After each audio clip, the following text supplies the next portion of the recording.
In today's video, I'm going to teach you how to add Zoho Mail to Gmail. We'll set up simple forwarding so new messages that land in your Zoho inbox automatically appear in Gmail. This is quick, reliable, and perfect if you want everything in one place. Before we begin, have both accounts ready and use a desktop browser for the clearest view. Start by going to mail.zoho.com and signing in to Zoho Mail. Once you're in your inbox, look at the top right corner for the small gear icon that opens settings. Click it to bring up Zoho's settings panel. In settings, scroll until you see mail accounts and open it. This is where Zoho lets you manage how your mailbox behaves, including sending a copy of incoming mail to another address.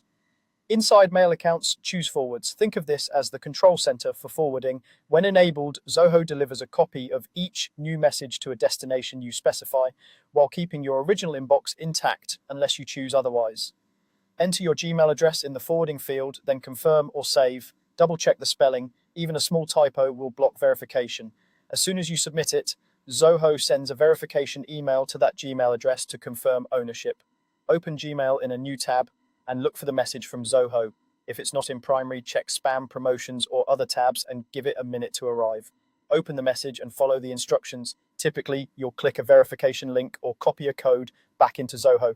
Return to Zoho and make sure the status next to your Gmail address shows as verified. That's it. From now on, new emails sent to your Zoho address will land in your Gmail inbox automatically. Remember, forwarding moves only new incoming mail. It doesn't migrate old messages or sync folders and labels. If you ever want to pause or remove forwarding, come back to the same forwards area and update the setting. If the verification email doesn't show up, resend the verification from Zoho and confirm you entered the correct Gmail address. You can also whitelist the sender in Gmail to avoid spam filtering. Once verified, consider creating a filter and label in Gmail to keep forwarded mail organized. You've successfully connected Zoho Mail to Gmail using forwarding. Thanks for watching and enjoy managing your messages from one place.